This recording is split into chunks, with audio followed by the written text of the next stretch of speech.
Amen. You're welcome to sigh if you'd like to sigh.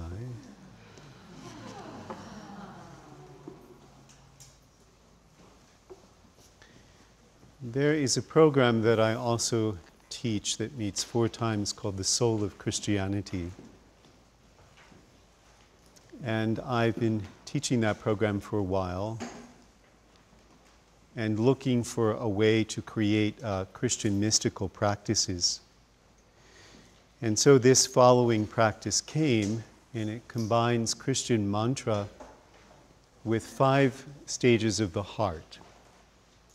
So this is not part of the field of spiritual guidance. It's just a practice I want to introduce for us to begin the afternoon to bring us into a certain attunement. So the first part is the word Gloria. And Gloria has to do with the exaltation of the heart. That's one stage of the heart. So you will have a partner across from you, just like we did the other partner dances. And when we do the Gloria, you lift your arms up, because glorification is uplifting. The heart is uplifted and expanded and exalted. And we'll all sing, each in our own way, the word Gloria. A great Sufi teacher, Ibn Arabi, said every human being has their own particular, unique, individual form of glorification and of prayer. So Rumi also spoke about, go out on the roof of your house and sing the song of your soul. It's that experience of glorification and, unfortunately, a divine quality associated with religion that has been very much lost in our secular world. So the first is the Gloria. The second, you bring your hands down like this as you bow your head, and you'll go inward into the deep heart. And there we say the word Sanctus, which means holy.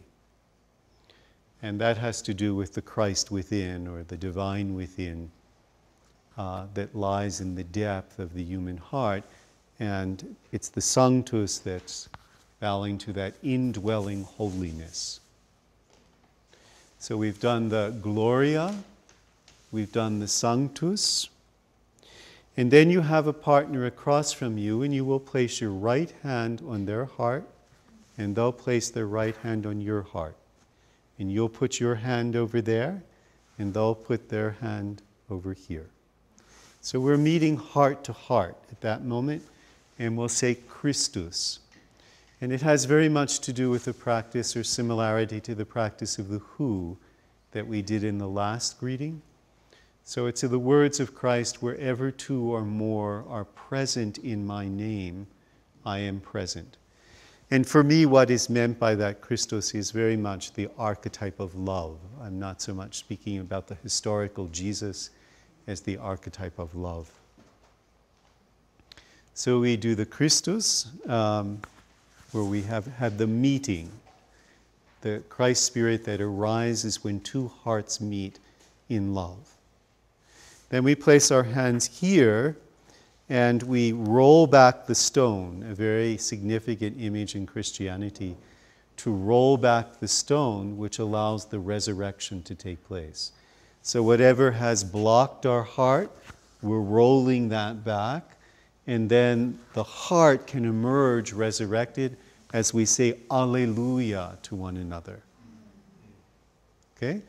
And then the last one is borrowed from the Afro-American gospel tradition. It's the embodied heart. So we've done the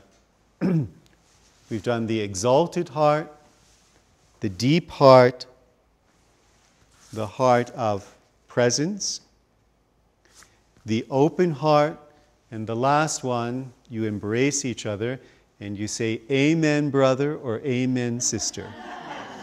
And that really has to do with the embodied heart. But also when Amen is used in gospel tradition, it's a sign of deep affirmation. So you're affirming each other in the depth of your being. Okay? Got those? So let's just do them all together for a moment. Yes? The exalted heart and the body part. No. Okay, I'll do it. We'll all do it and I'll call it out, okay? Just do a free Gloria. This is exalted heart. Gloria.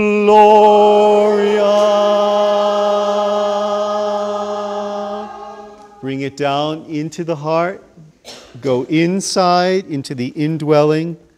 And there, in the indwelling, what do we say? I forget. Sanctus. Sanctus. Okay? Then you're going to place the heart of presence. You'll place your hand on the other person's heart. Christus. And then the open heart. Alleluia. And then the last, you're going to embrace each other. Amen, brother. Amen, sister. Okay? The only one we'll sing is the Gloria. So the Alleluia you say. And by the way, the Alleluia does not go up. The Alleluia goes out. So once again, you're invited to do this. You do not have to do it. If you'd like to, once again, form 2 circles, okay?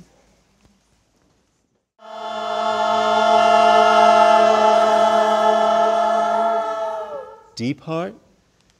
Sanctus. Heart of presence, your hand on your partner's heart, and their hand over your hand. Christus. Alleluia. And embodied heart. Amen, sister. Okay. Go the direction that you're facing so you have a new partner. You can see why the gospel church has a lot more life. Here we go. Gloria. Gloria.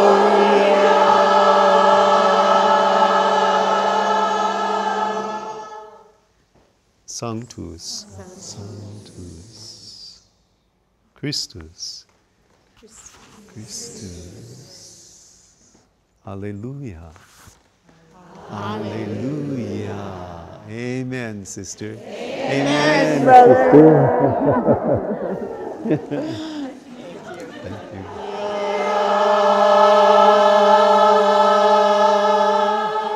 Deep heart.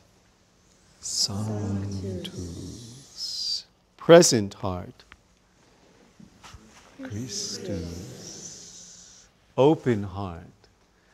Alleluia. Embodied heart. Amen, brother. Welcome home. Thanks, sister. Exalted heart. Gloria. Deep heart. Sanctus. Presence heart. Christus. Open heart. Alleluia. Embodied heart. Amen.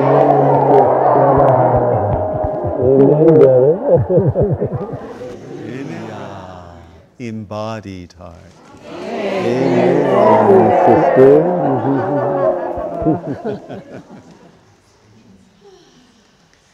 Exalted heart. Gloria.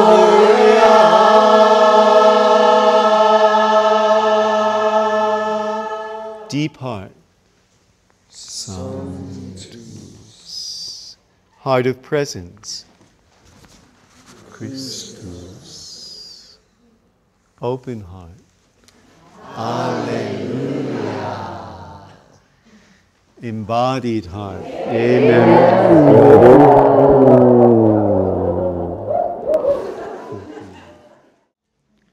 I'd like to now pick up where we left off with the 4 fundamental archetypes, and I'll just name them again. The one who hears the cries, the advocate of the soul, the wise one, and the liberator. And what I'd like to ask you to do is to take about 5 minutes and reflect upon what is your relationship with each one of those like. both in terms of which ones you feel an affinity to and a gift to express, and which ones may be more difficult for you, so that you have a sense of where your gifts lie and where may be the inferior one for you. Remembering that Jung said, your inferior function is always a pathway to God. So just going through and seeing what is your relationship to each one of these, both in terms of their living through you, you're being an instrument to embody those, and also in terms of how difficult it is for you to find that in your own life for yourself. Do you have in your life the place where the one who hears the cries is present for you in your life in various forms? Do you have relationships or circumstances or groups where you feel a sense of advocate for your own soul? Are there people or models for you? You may not know them, but there may be certain people that model for you the wise one. And the same thing is true of the liberator. What's your relationship, both in terms of what ones do you carry, and then what's your relationship with each of the four of these in your life? Is that clear? So just take a few moments for reflection. If you want to write a few things down, you can. We'll take about 5 minutes for this or so.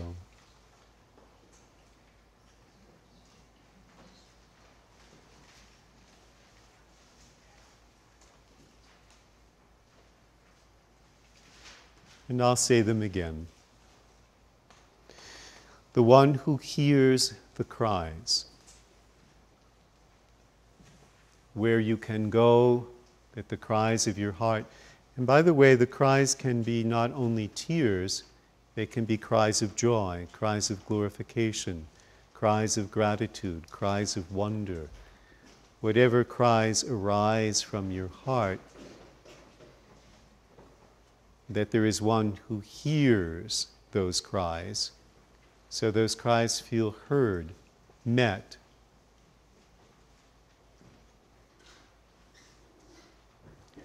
The advocate for your soul in the world, and also advocates your soul even when your personality wants to choose otherwise.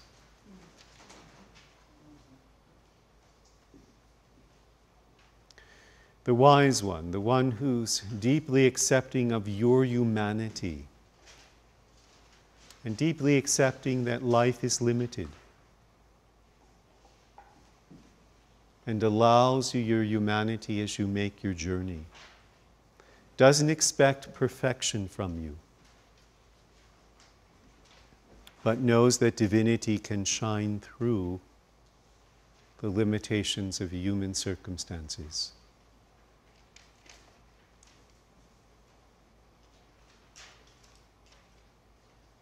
And is wise about the ways of life, is wise about life in the world, how to make the human journey, and then the liberator, that one that helps to free us from the places where we become entangled, lost perspective, caught in suffering that we perpetuate through our identification with it. So the witness who enables us to see from a larger perspective.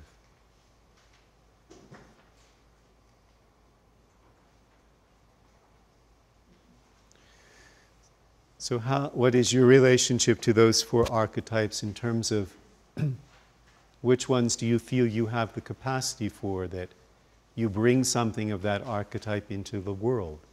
It lives through you to some degree. It doesn't have to be perfect. And which ones are more of a mystery? So what's your relationship in terms of with each one of those as far as you're carrying that archetype?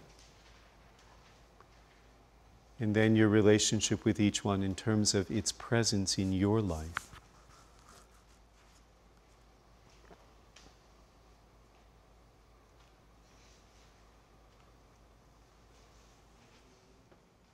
So the advocate of the soul has to do with supporting the unfoldment of the soul.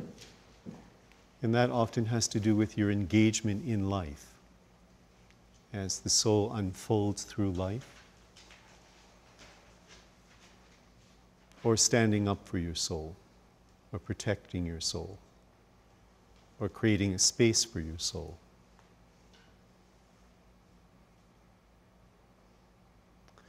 The liberator has more to do with the witness that stands back. Okay?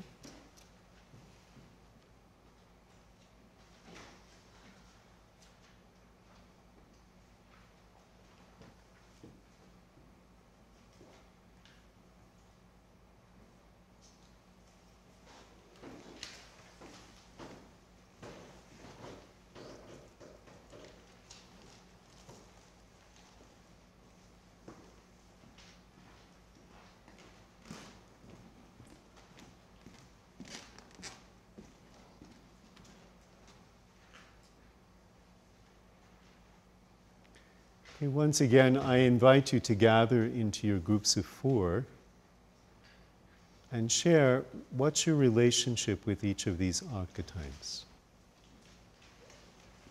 Okay? That can be the same group of 4 or a different group of 4. It's entirely up to you. But feel free to gather.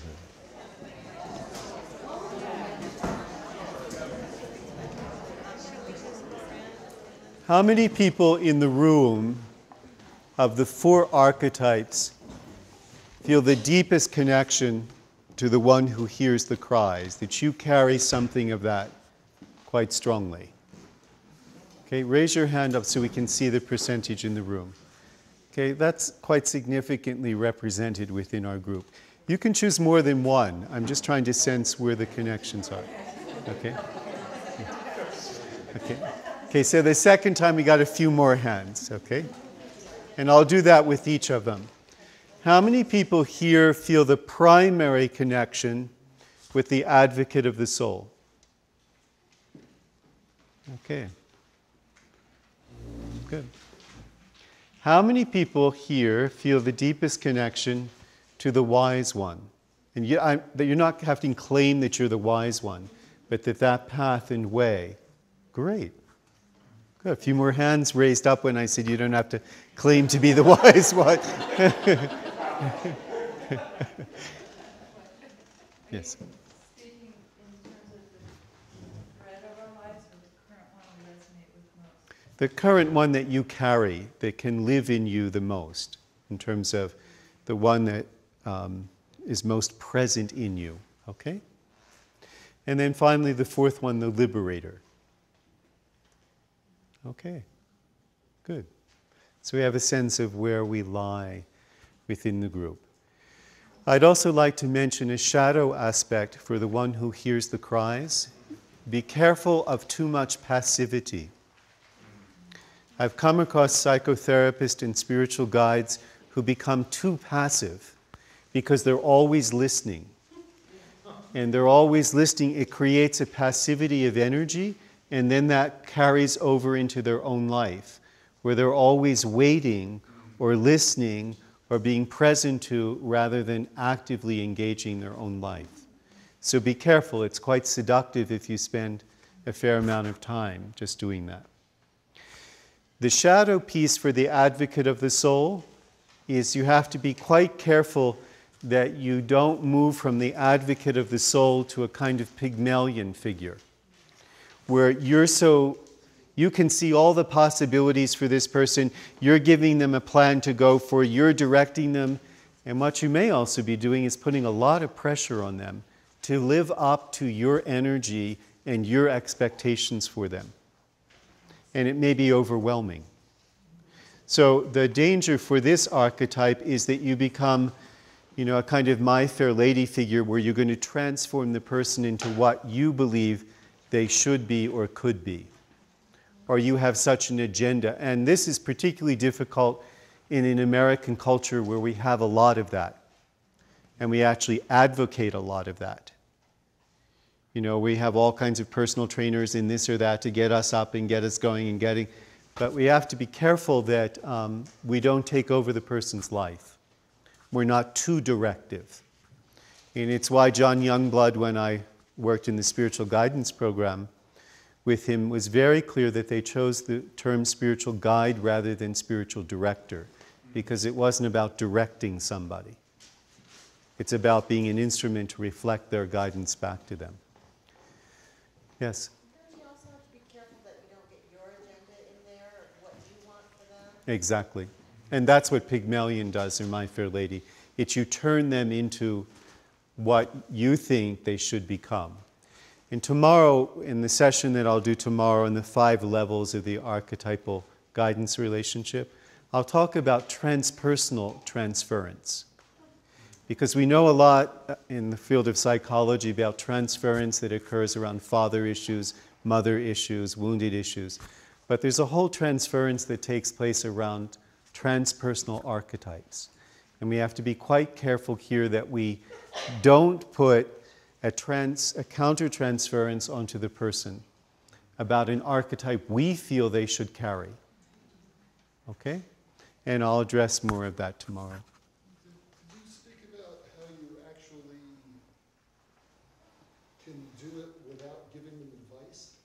Yes, you offer them options. This is a possibility, this is a possibility, this is a possibility. What rhythm would you like to work at?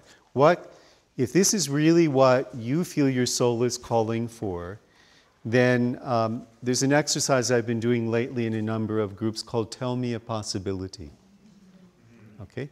That's a way of getting them to give a space for their soul to name the possibilities.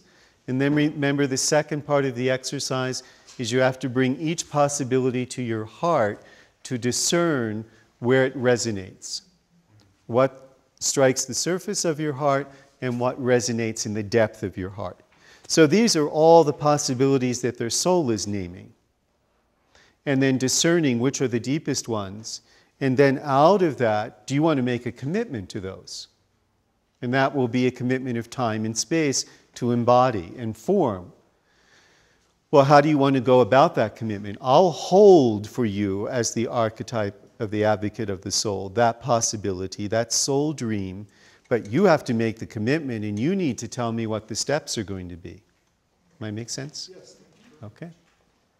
Good. Okay. The shadow of the wise one is identification with the wise one. And I was happy to see that a number of people had reservations about raising your hand. That's a very powerful projection that is bound to arise in spiritual guidance. That you are the wise one, and that's the great danger.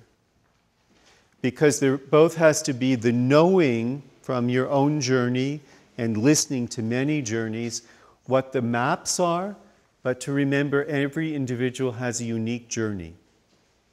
So I have to be careful not to place a map or a typology on that person.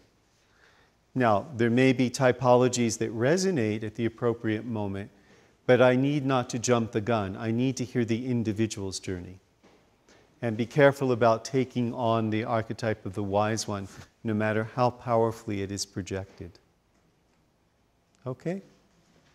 Good. I'm going to have to move up a little quicker now. These are the foundational pieces. Excuse me?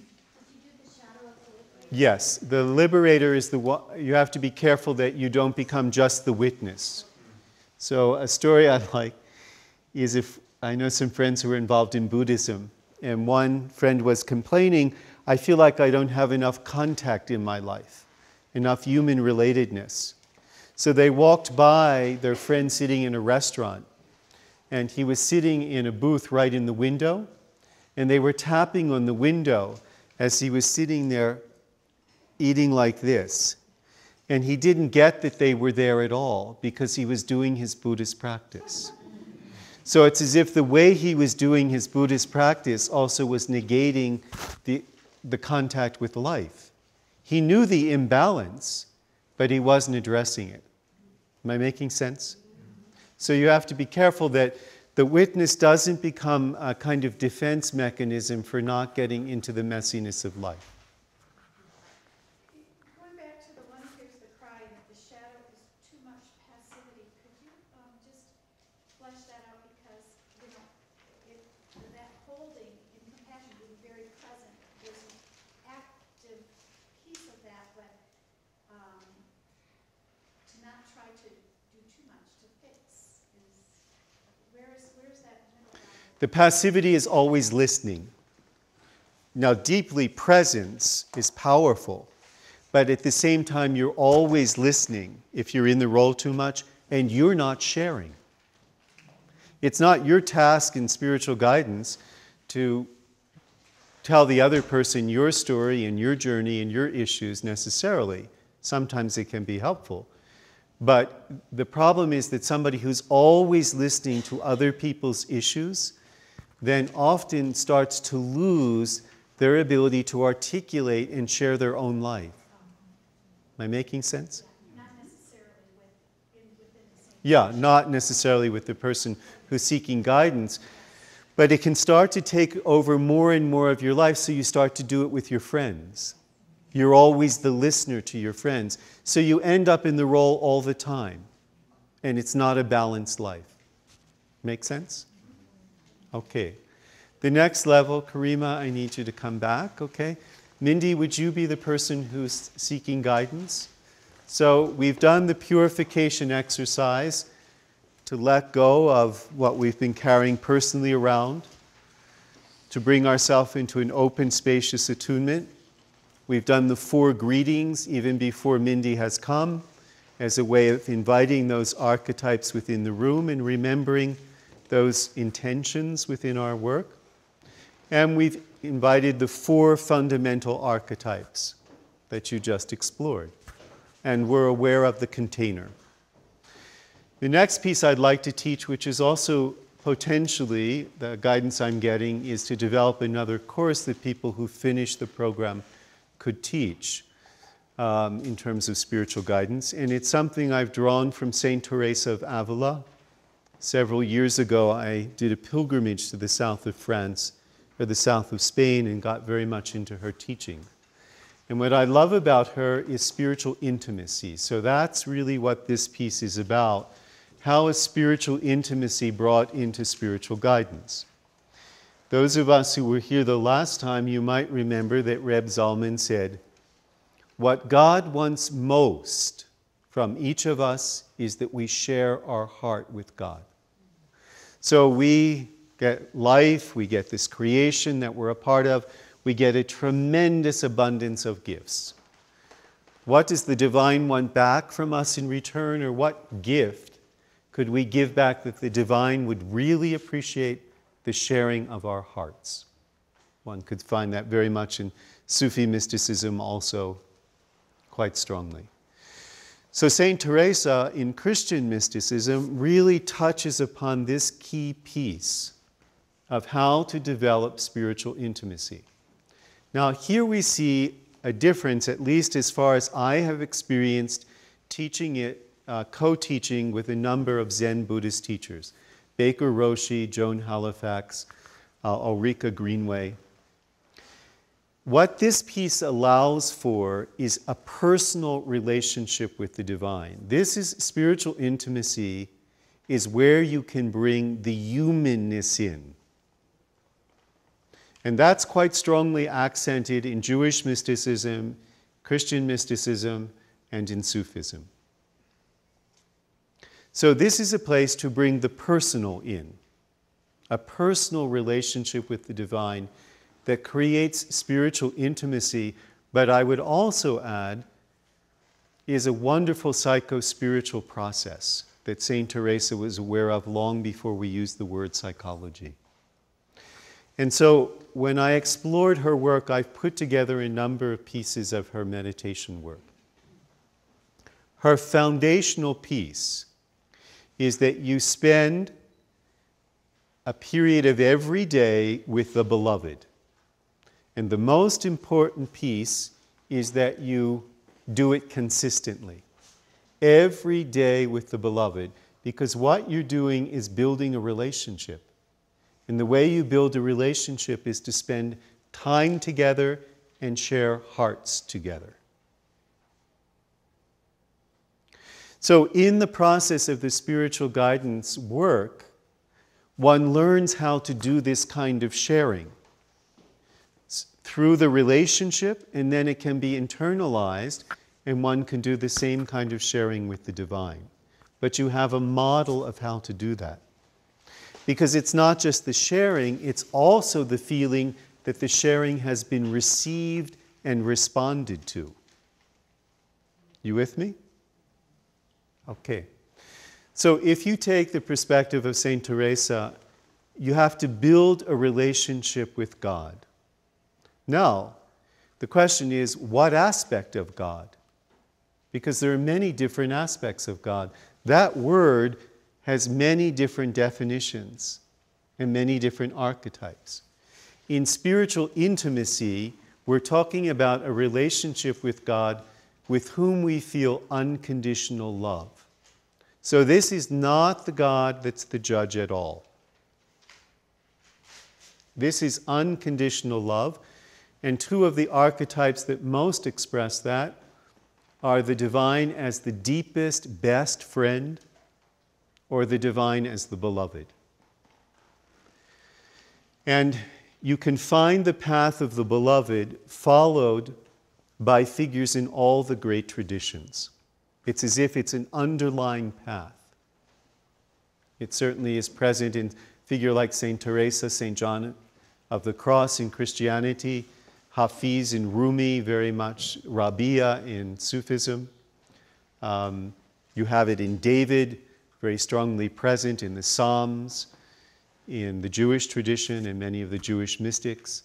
You have it in the poetry of Mirabai and the whole experience of Krishna in the Hindu tradition. It's the path of the beloved. It's the sharing of your heart.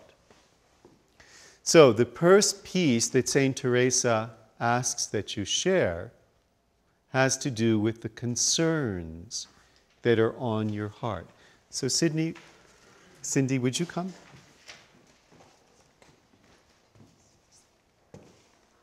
So this is a place in spiritual guidance to bring the concerns that are on your heart. And notice you will see that this piece connects very much to she who hears the cries.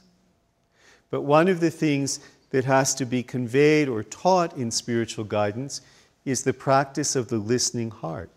How do I learn to listen to my own heart deeply enough that I can hear what the concerns are? And that's why in the first weekend of the spiritual guidance course, in the weekend on the call, there is a whole section that has to do in a number of teachings that were given about the practice of the listening heart. It's foundational to all of spiritual guidance in both roles. So the first layer that I would share every day with the beloved is, what are the concerns on my heart today?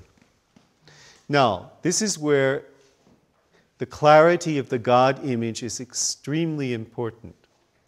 I'm not sharing this with a Santa Claus God, which means I'm not giving the list of concerns with the intention that God's going to make them all resolved and right. The reason why I'm sharing them is because I want spiritual intimacy with the divine. And I'm sharing my heart. That's a really important point. Is that clear to people? It's the sharing that's central. It's finding out my concerns of my heart and sharing them with the beloved. And the third piece, which is very important, is also waiting to feel the response that the beloved has to my sharing. And the last time we met with Zalman here, he brought up something very beautiful and a very helpful piece. What people have a tendency to do is if the call doesn't go immediately through and you don't get an immediate response, you think that there is no response. So sometimes the response may not come for a day. I have to still stay open to the response. And I have to be aware of the response and be open to it. Okay? Paul, would you come? Now, the second piece St. Teresa speaks about is I need to share my needs with God. And this is a great piece of discernment here. Because what's the difference between my needs and my wants? The ego can endlessly want things. Our culture is built upon that. Our culture is unbelievable. I mean, it's where our genius lies in creating things to appeal to the ego that the ego could want. And then we wrap them with all kinds of illusion around it. That's the whole advertising world. We're incredibly gifted at it. So there is no end to what the ego could want. So here when I listen to my heart, I have to discern the difference between what the ego would want and what the soul needs for its unfoldment. And that's where discernment becomes very important. So where Paul is standing, of course, relates to the archetype of the advocate of the soul. Because when I find the needs that I have that support the unfoldment of my soul, then they can be advocated for. They're not just superficial, they're not narcissistic, they're extremely significant in the unfoldment of my soul. And by the way, in this area, you have to be very careful about what you may not consider appropriate. Maybe I find out that what I need is money, because there's an opportunity I would love to have that would unfold certain qualities in me, and I need to be able to have the money in order to do that opportunity. So be careful how we sort out the needs in this process. And then to convey those needs to the divine. This is what I need. Zalman once said to me something very beautiful at a time and change of my life. He said, find out what it is that you long for to have in your life in the future and dialogue with her. Her meaning God. Because she wants input from you. It's a co-creation. So when I have a sense of where my soul wants to unfold and what my needs are, then I'm sharing that with her and we can co-create. But the most important thing is that I share my needs. This is especially important for Europeans. I have heard over and over, but it's true for some Canadians and Americans here. But in Europe there is this phrase, those who want do not get. And they are raised with that from early childhood. Now what that does is the whole impulse of the soul to go to unfold, especially from a Sufi perspective, where you identify where the soul wants to unfold, what aspects or what gifts, you identify that by desire. Your deepest desires, you discern the difference between the ego's desires and the soul's desires. Well, if I'm told that all of that is bad, I have no way of feeling what the impulse of my soul is and what it longs to unfold. So being able to articulate to the divine that there are needs that I have as a human being, unfolding my soul, unfolding the divine within me, can be tremendously healing for certain people. I can bring my needs to the divine without any sense of shame or embarrassment. And then I'm able to stand more clearly in that place myself. Okay? Now, the next piece, would you like to come?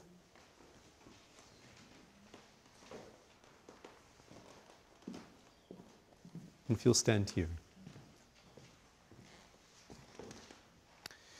The next piece has to do with the wounds. So this means every day, as I enter into this dialogue with the divine of spiritual intimacy, I stop and feel my heart. And is there any place in my heart that feels wounded, hurt, scratched? And I like that image of a scratch upon the heart. Hazrat Inayat-Khan speaks of, if your heart has been hurt, sometimes it's like a thorn that goes into your heart. And if you don't take time to remove the thorn, it will gradually infect a larger and larger area of the heart. So here I stop each day and I see, well, maybe I went to share something that was really vulnerable and deeply meaningful to me with someone. And they didn't get it. They didn't pay attention. They didn't hear what I had to say. They dismissed it in some way. And I felt a deep hurt at that moment. Now, I know it's a good person, a good friend of mine. They didn't mean that, but I still felt that hurt. And the tendency is, well, just push it away. But it doesn't necessarily get pushed away. It may lodge there. So this is an opportunity each day to look in the course of a jarring life, which is a lot of what the world can be sometimes. Where is what Hazrat Inayat-Khan called the most sensitive part of the whole creation, the human heart? Where has it felt scratched, cut, wounded? And that you stop and care for that. And you share with the divine what that feels like. And what's important here for many people is to learn to dissolve the old conditioning that says, oh, that hurt's not really important. You're just way too sensitive. You're always feeling things like that. And that has cut a lot of people off from their heart. So you learn to bring this to the divine on a daily basis. Once again, not so much that the divine will resolve the problem, but the sharing of it has healing. And the waiting for the divine response. So this figure that has to do with the wounds and the sores of life, of course, is standing where the wise one is. Because the wise one knows there's no way to make the journey of life without getting hurt. Nobody's ever done it, and for a while at least, nobody's going to do it. It's part of the human condition that we get hurt and we hurt others. And that has to do with the wise one's deep acceptance of life as it is. And the acknowledgement of hurts along the way. And that they have a right to have their place to be shared, to be acknowledged. Okay? Good. Annie, you want to come? Now, this is where I think St. Teresa was really quite a brilliant psycho-spiritual practitioner for people. And I've redefined what St. Teresa said in Jungian language, because it, I think, is more appropriate to our time. The fourth thing that you would share is where sin separates you from God. Now, in the Christian tradition, there has been a lot of guilt and shame placed around sin. But the root word in Hebrew simply means separation. So where am I separate in my relationship with the divine? What is not included? Where am I fragmented? Where am I split in my relationship with the divine? So I've translated what she spoke of in sin about how can I come into complete wholeness in my relationship with the divine? How can I bring every part of me to that relationship? Which not only creates wholeness in my relationship with the divine, it creates wholeness in me. This is the most subtle practice of the four. because the pieces that I've separated out are so used to being separated out, and I'm so used to being separated out, I actually don't usually notice it. So what areas don't I bring into my relationship with God? What areas do I think are not spiritual? So for some people it's sex. For some people it's money. For some people it's ambition. For some people it's power. For some people it's when you're not good, because the original split was God wants a good boy or a good girl. And when you're not good, then God doesn't want you. Only show up when you're nicely dressed like Sunday church and you're all good and spick and span, otherwise hide from God. So gradually, in this part of the practice, I begin to uncover where are the pieces that I've split off that I think are not spiritual.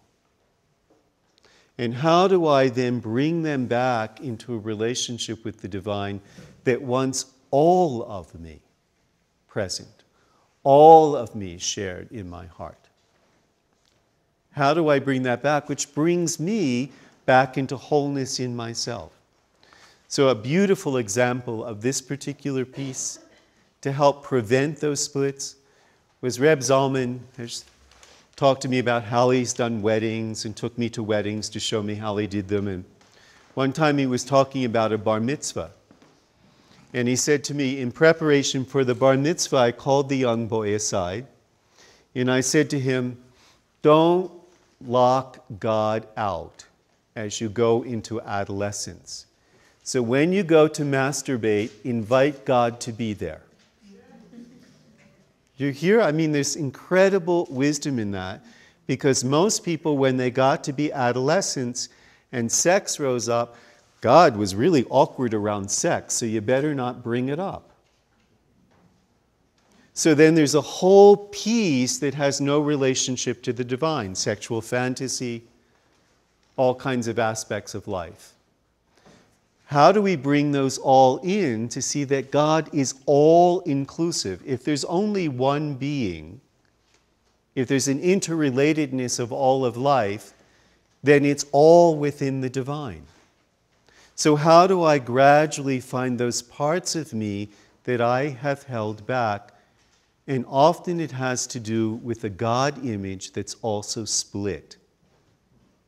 So how do I find a God image that I can bring all of me to? And that's where the beloved comes in. Or God as the deepest friend who understands your intention behind all that you have ever done, even those things that move through the distortedness of the personality. Understood what the deepest longing was under them. So this is profound, and for people that have taken this practice that I have shared in a number of programs and worked with it for at least a year every day, they've been awed to uncover the places that they keep separate from themselves and the places that they keep separate in their relationship with the divine. It is a profound practice, and Saint Teresa was extremely wise. Now, here's the beauty. If you do all four of those, and once again, as Zalman said to me years ago, I hope you're not another one of those damn perfectionists. You have to leave behind that it's only good if it's perfect. It's only acceptable if it's perfect. So you've done all four of these. And really what Saint Teresa is saying is you're preparing the ground. You're purifying for the last part, which is the fifth part, which she renders in the most beautiful image.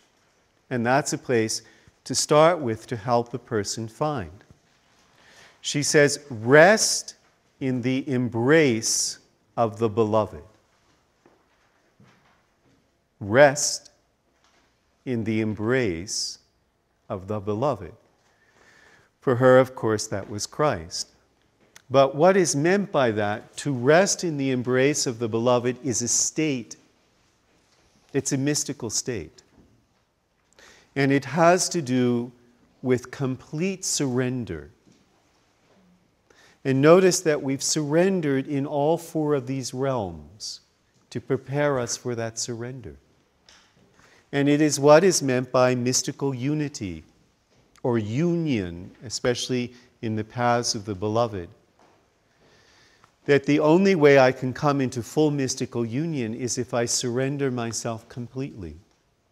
And what a beautiful image for that in terms of surrendering into the embrace of the divine beloved.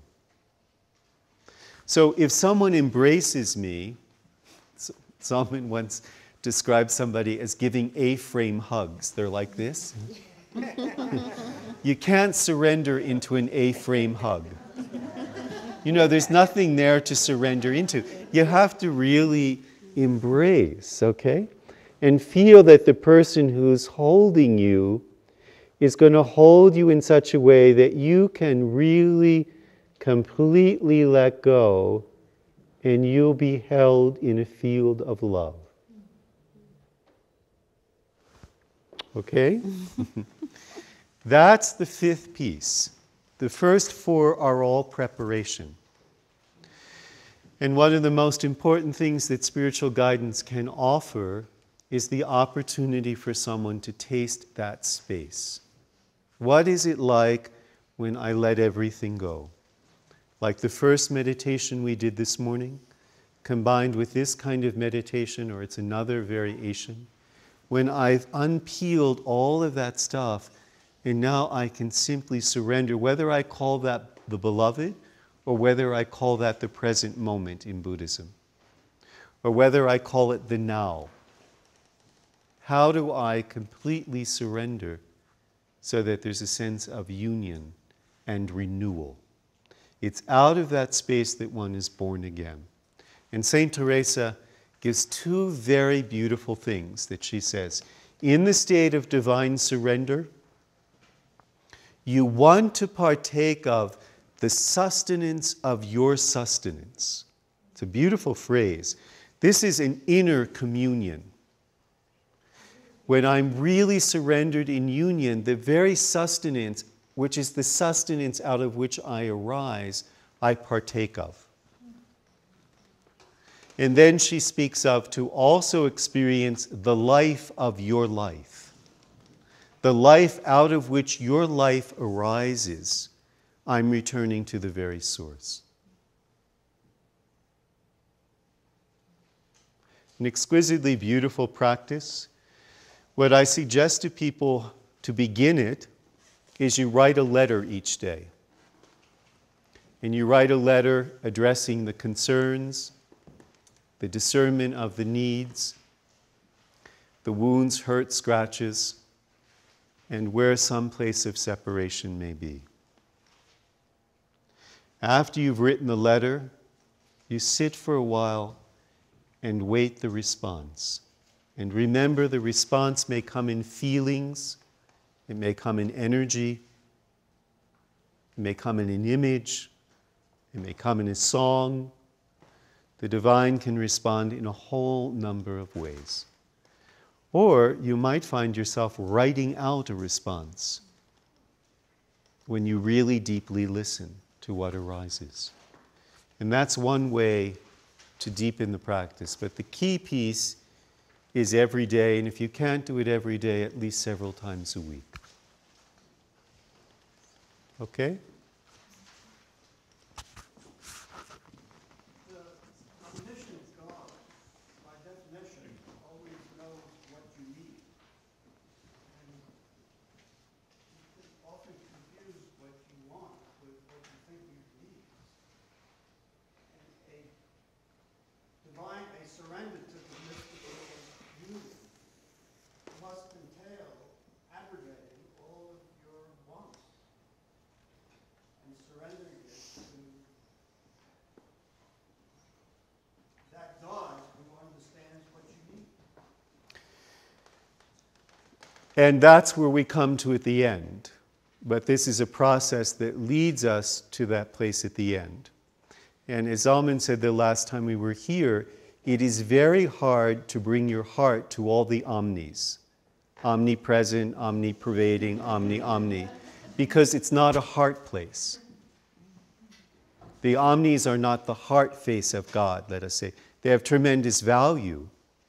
And this enables me to bring my human heart to that place of surrender and trust, as I understand it. And that's where I think the value of the practice is. And I agree with you. That's where surrender comes in. I place myself in the arms. There's a beautiful phrase in Christian Mass, into thy hands, O Lord, I give my spirit. It's that moment of surrender and trust that there is something larger that unfolds. And I think the gift of this is it supports a process that enables us to get there. But thank you, Richard. Anybody else before we finish? Yes. Is there a specific reason that you start with the concerns of the world, the needs of the soul, the cries of the heart, and then the sins or the separation that liberates you from developmentally, or can you start from any one point? Or I'm just curious if you had any thoughts about that. It's the way St. Teresa, as I came across the meditation, orchestrated it, but for me, it moves you deeper and deeper and deeper. Okay, that makes There's sense. a deeper layer in each piece. And the last layer is the most subtle and difficult one to discern. Okay? Yes? Well, just somewhat in response to what Richard said, one's God idea doesn't necessarily need to be rooted in that concept of all those omnis. Yeah. That one's God ideal doesn't need to be a God who is omniscient and all-powerful. And in fact, that can bring us a lot of questions. There's that beautiful book, I thought, by Carol Christ called She Who Changes, Re-envisioning the Divine in the World. And she really explores some of those very basic theological concepts like omniscience and omnipresence. And one way to really open oneself to deepening one's own exploration of what one's God ideal is and letting go of some things we may have been taught. Carol Christ. There's a number of pieces we could go in this direction. There's the whole aspect of looking at God as something, God as a process that unfolds through the creation and is even improvisational and is co-creating. And then there's also the concept that Jung had that some aspects of God are made conscious, and Ibn Arabi also, through the human being. So there's a whole number of ways that we could go here. And what I would say is the most important piece for one is to find the living God for you, meaning the God image that speaks to you at any stage of your journey. And that can change as we go into different stages of the journey. But the important piece is the God image or ideal that's living for you. Okay? And that doesn't have to satisfy anybody else's piece. It's where God is living for you. Okay? Thank you, one and all. Okay, I realize many of you traveled long into the night and quite a distance yesterday to get here. We're into the last hour, and I have 3 more levels to introduce. So what I'm just going to ask you to do is don't push, don't strain, get what you get. Don't worry about what you don't get. And it will be much more articulated in the booklet because I've had time to write some stuff out. The next level is not one that I addressed last time in Boulder, and I'm very grateful that guidance gave me this piece, because over and over I use the word soul and people ask me, what do I mean by soul? So what I've come up with is 4 worlds of soul, 4 ways of working with soul in spiritual guidance. Okay? And they have directions in terms of spiritual directions as they take place. So Lynette, would you come here for a moment? The first dimension of soul is inner. And this is soul as the psyche within us. So when I address this element of soul, and you'll find this quite strongly in, for example, Jungian psychology, I'm in dialogue with the different archetypes within me. I am in dialogue with the different parts in me. So it's where I do anima and animus work. They're transpersonal, they're larger than my personality, the masculine and feminine in me. It's where I might work with the archetypes of the divine child or the archetype of the hero. Different aspects within my psyche. And so I may use journaling, I may use drawing, I may use a number of different techniques to contact that inner dimension of my psyche and to be in dialogue with it.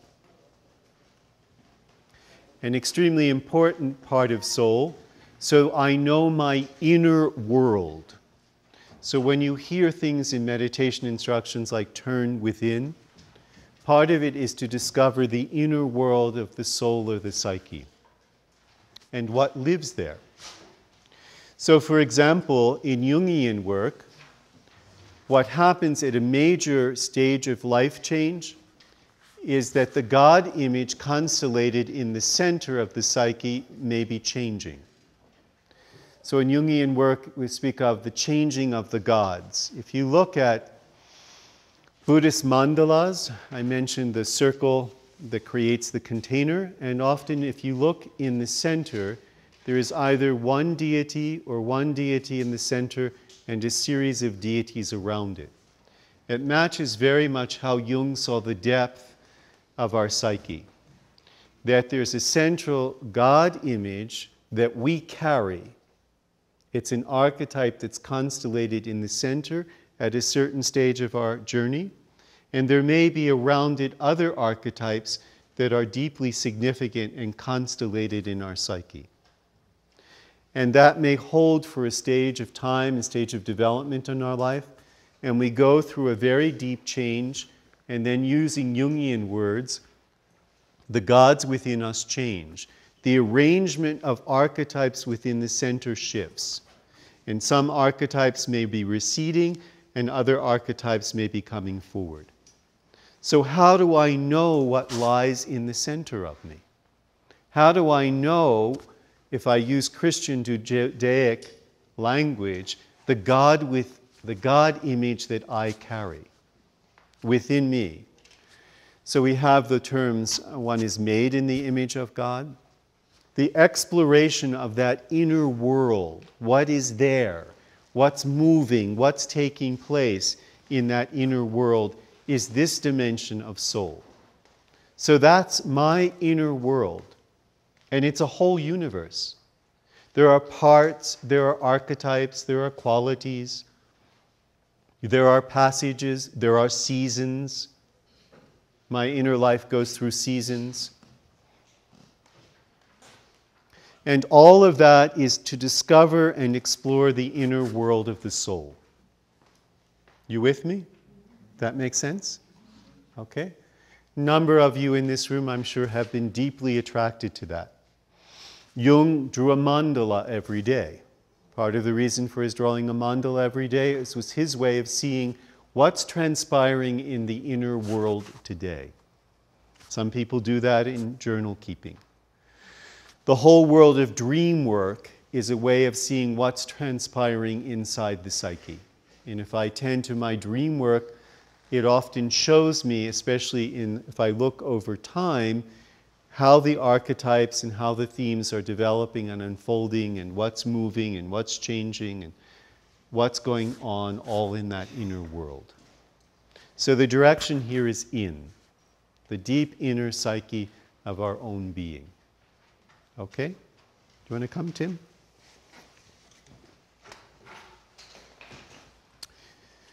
The second dimension of soul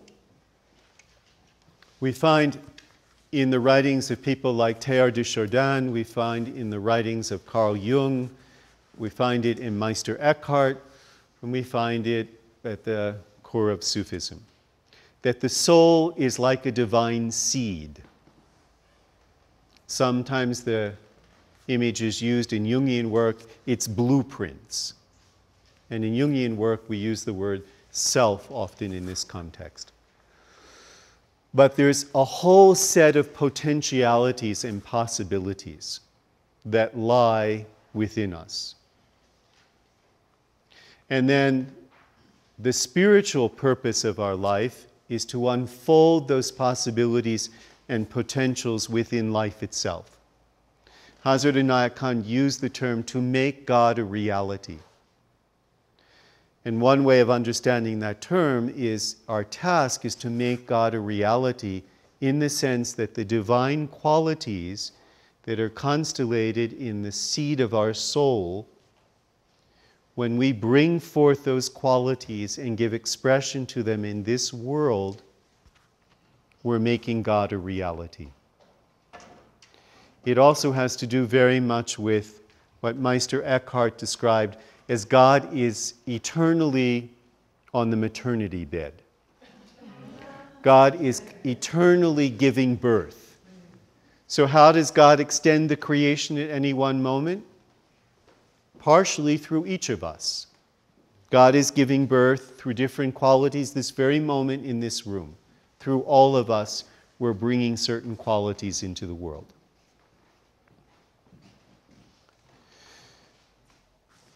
This also has to do with the Jungian orientation of individuation. Because from a Jungian perspective, your spiritual vocation, that's not necessarily to become a priest, a rabbi, or a nun, your spiritual vocation is to become the you that you can become. To give as much actualization to the potentialities within the self within you, the blueprint within you, as is possible. And Meister Eckhart also uses the image, I think I mentioned it. Oh, we weren't here yesterday, so I didn't mention it yesterday. Sorry. Last weekend I mentioned it. He speaks of the pear seed creates the pear tree and the pears. And each of us has a God seed. And our task is to unfold the God seed within us, which also has to do with the divine image or the divine archetype. All three of those are interrelated ways of explaining the same thing. The divine archetypes we carry in us, divine qualities, the seeds we carry in us of the divine potential, that our task is to unfold those and bring them to life. And a Sufi teacher, Ibn Arabi, even goes so far as to say that there is a configuration of the divine in the seed of your soul that is no other place in the universe. And God has been waiting all of eternity to unfold that particular expression of God, which can only come through you. And Ibn Arabi also describes what he calls spiritual depression, spiritual suffering, not just psychological suffering, and I don't mean to diminish psychological suffering. But when he speaks of this, he speaks of what suffers is the divine that has been longing, waiting for all of eternity to manifest through you, and whether it's in circumstances or whether it's in one's inability to see those potentialities or accept those potentialities in you, they are blocked. And in that blocking, that potential divine suffers in its inability to be born. Jung would say that psychosis and neurosis finds its root in the self not being able to individuate the potentialities within it. Because the greatest force in the psyche from a Jungian perspective is the movement toward individuation. So we find tremendous parallels in these different traditions about this aspect of the soul. And really that's very much why the first weekend in the spiritual guidance program has to do with the call. How do I discern the call that arises from my soul? Because that has to do with unfolding what's in the divine seed or the God image that I carry within me or the blueprints of the self, moving them into individuation.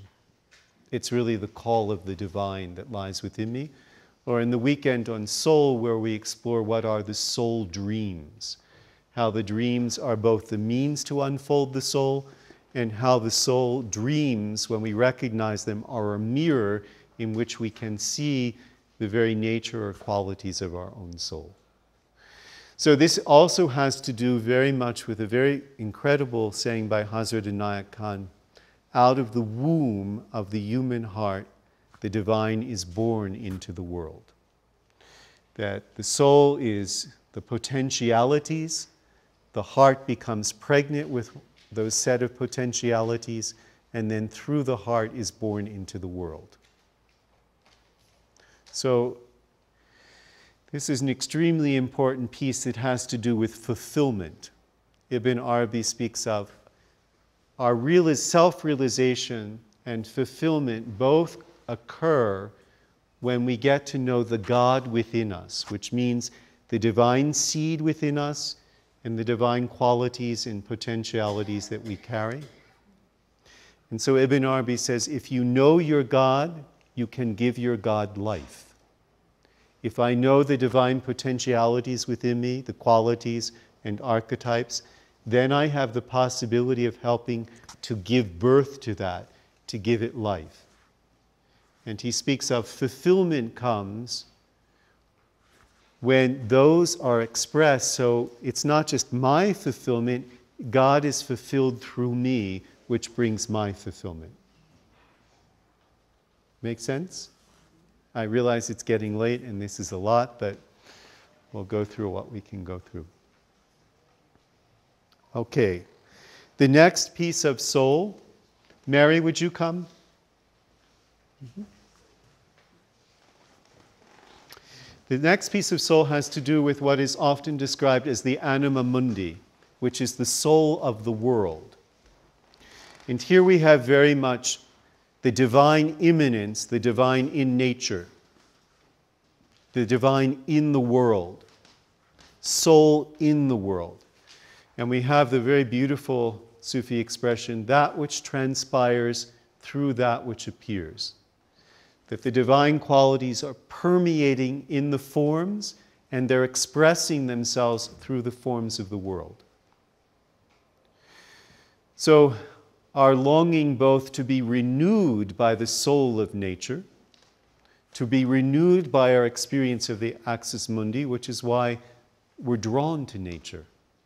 And we are a part of nature. It's artificial to speak of ourselves as if nature were something else. We are nature. We don't exist separate from nature. We've grown out of nature. And when I feel the connection to this natural world, to the earth, of which I am a part, and its soul quality, I partake of the axis mundi. The soul of, not the axis mundi, the anima mundi, the soul of the world. And right now, the soul of the world, of course, is asking us deeply to protect it, to renew it, to see it as sacred again. So those traditions who saw the world, nature, as sacred, very much were deeply connected to the anima mundi. And they safeguarded the sacredness of the world itself, the soul in the world. I also will find this soul in groups, in families. So when there are family traditions that bring the family together and you experience the soul of the family, rituals, customs, certain kinds of gatherings support the soul of the family. That's another place in the world where it's much more fragmented today because families are much more dispersed. The sense of extended family that gathers the soul of the family together periodically, especially in certain holidays, that was a whole way of supporting the soul of the family or the soul of certain kinds of communities. I was talking to Zalman, who had recently been in New Zealand, and he said what's very beautiful to see is that the Maori people there have been able to hold their soul. Even though Europeans came and took over much of the land, they now have the second language, and everywhere you go, it's in English and it's in Maori. And they've been apologized to the government for a whole number of things. It's like their soul is gathering itself back together. And this is one of the great concerns of globalization. As planetary consciousness grows, is it going to be at the cost of souls, of ethnic groups, of groups of people, of traditions? And from Teilhard de Chardin's viewpoint, we need to do both. We need to hold all the souls that have developed from these various groups and cultures and traditions and peoples and not lose them, and at the same time move to planetary consciousness. It's a huge task, and we're in the midst of it. So that sense of soul is extremely important. We could also look at it in terms of traditions. Zalman and I were talking about the sacred year yesterday and how all the traditions enabled people to live a sacred year. So it wasn't just based upon shopping time before Christmas. The sacred year supports the soul in that process. And he said it was striking to go to the south, to Australia and New Zealand, and see how chauvinistic we are in the north. Because Easter comes in the fall there. And the harvest time for the Jewish tradition comes in the spring. So this is a really important piece today of we're losing soul all over the world. We're losing the sense that the world is imbued with soul. Communities are imbued with soul. Families are imbued with soul. And this is a calling that we all have in certain ways. How do we enrich, stand by, protect? What is our calling to contribute to the soul of the world as we also receive from the soul of the world? Okay? Malika, would you come? Any questions about that one? Okay. Yes? My question isn't about this one specifically, but through the day we've gone through these layers in this constellation, and I've gotten content of each piece, but how, not actually the diagram of within the constellation. Are you going to lay that out? I'm going to bring everyone up at the end. Okay? So we see the clusters in these four directions. That's, yeah, those each cluster in each direction. Yes. Okay. I do have a question. You were talking about the soul of the family. Yes. And how certain gatherings and rituals. What happens when you are in a situation that does not support your own soul's growth? Sometimes you go to a family gathering and it's not good. And that's the next model we'll look at. Okay, because it's always the balance between individuation. But remember, often individuation by one family member actually serves the growth of the soul of the whole family.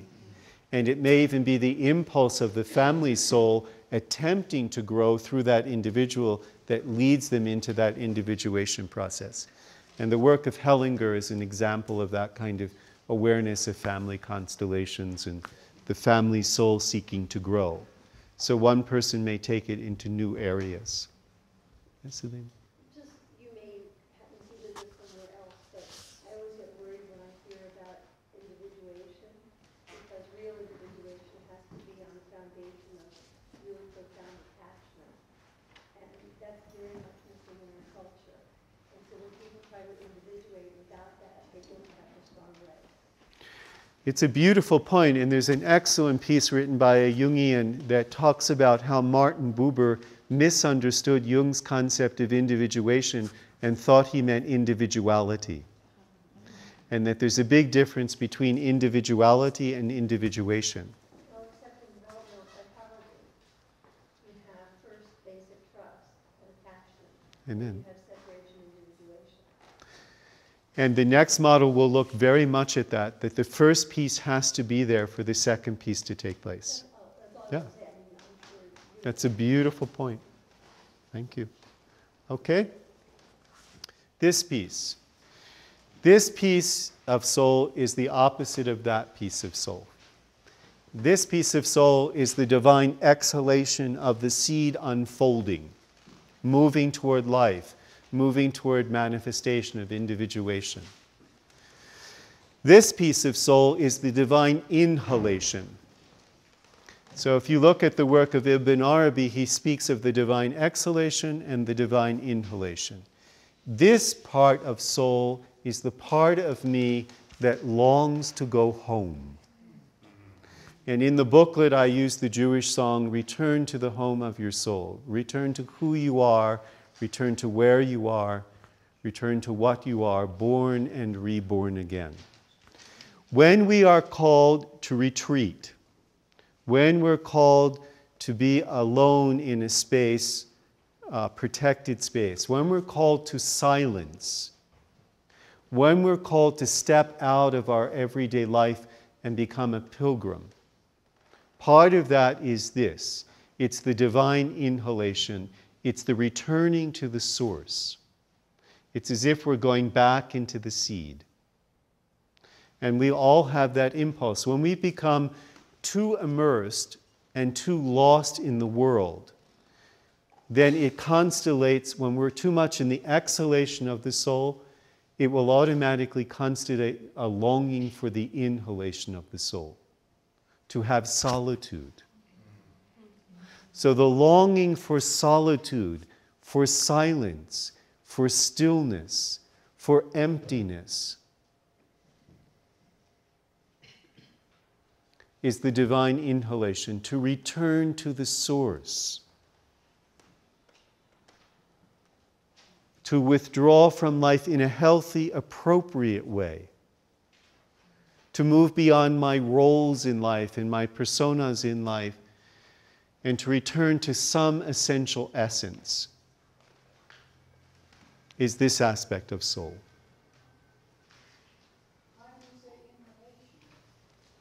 Because Ibn Arabi speaks of the exhalation as moving toward life and the inhalation as moving back toward the essence. Okay? It's just a way of giving directions. So if we look at the directions, this goes in as a direction. This unfolds as a direction.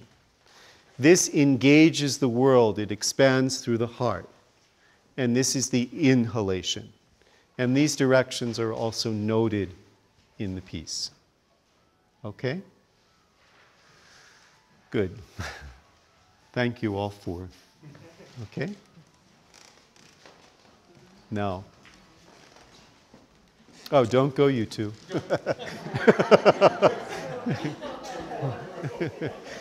Yes. Is there a purpose for where you place each of these individuals related to the spot where each individual is sitting? These are related to the original 4 archetypes. They're all built on those 4 archetypes. And they'll all be there in the field, holding. Okay? Now, I'm going to go through the next ones rather quickly. The next piece is drawn from a Jungian analyst who did an excellent work of taking Jung's work on anima and animus, which is kind of culturally limited in part to the time in which Jung lived. And he expanded it much more in a way that makes it more relevant in the time in which we live. And he moved it from 2 to 4. Okay? So I'm going to go through this one rather quickly, and the last one I'll pay more attention to, because the last one has to do with the elements in the 4 alchemical operations and their relationship to the 4 foundational archetypes. And in the community, the larger community, there was a longing for some people to take a next step beyond the spiritual guidance program. So I now teach in the Northwest, and we'll start in Amsterdam in September, a program in the alchemical operations, because for me they're an incredible rendering of how transformation takes place. And we look at 6 or 7 of the operations and live them profoundly for a number of weeks. So I'll pay more attention to that. But that's the course that I'm developing for the next level. And it's been incredible to teach it because of the way people have lived it. It's no longer theoretical knowledge. People have really lived it in the program I've been teaching it in, and it's been so gratifying. This piece I will go through rather quickly. It will be in the booklet, and it touches upon what Elaine also speaks about, okay? In a certain degree. So, in the process, if you would come, okay? Yes. This archetype here is the containing feminine. Beautiful set of words. I've changed the words of the original writer who wrote it as the static feminine. And whenever I mentioned static, people turned off. Nobody wants to be static. So I changed the term to the containing feminine. And I'm just going to give you essential pieces now. There's much more in the booklet about this. What this archetype's gift is that a lot of people don't have the experience that they have the right to just be. That they're acceptable for just being. And in much of our culture, especially conditioned by the Protestant work ethic, we have to prove that we're acceptable. We have to prove that we're worthy. We have to prove through effort, through work, that we have a right to be. What the containing feminine offers is the fundamental experience that I'm acceptable just for being. In that sense, it has a certain similarity to the Shekinah in the Jewish tradition that comes on Shabbos. When I'm not defined by the world of doing, I'm allowed to just be. Because I'm contained in the larger reality of the interconnectedness of all of life. I've arisen out of that. It holds me at every moment, and I have the gift of just being. So what this archetype offers is for someone who's never had that experience, that I can just be. I don't have to do all the time to justify my existence or live up to other people's expectations in order to have a right to be. That's the gift of this. I am acceptable just for being. And that comes out of a place of deep feeling of connectedness and deep feeling of attachment in the best sense of that word. I'm allowed to be. I'm worthy to be. I'm acceptable to be. There is the most incredible sigh in that when people find that place. It's unbelievable because for so many people they never had that early experience of being held in such a way or being looked at in such a way that they're honored for just being. You with me? That's the gift. Okay? Now we come to what Elaine beautifully pointed out, which is the next phase. Would you like to come?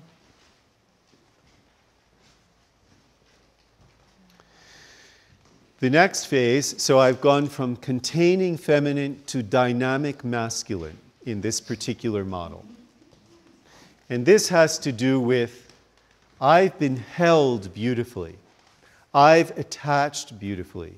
I know in the depth of my being that I have a right to be. And now comes the piece of separating out and claiming my journey and my way and individuating. So the dynamic masculine is the realization that there is an I, and I want. I have dreams. I have calls. I have a path. I have a journey. You with me? So I have to separate out from the containing feminine in order to individuate in this way. And here's where the difficulty lies. The containing feminine offers me security. It will hold me. And especially for the male part of your psyche, the temptation is the whispering that says, don't risk it, it could be too difficult. Stay where it's safe and where you're cared for. In that sense, it's the negative aspect of the containing feminine, it's the devouring feminine, in the sense that it devours individuation. You with me? Okay. What I have to do, male or female, in this process, is I need to claim my own path and separate out here. Now, this is a key piece that I mentioned in the booklet.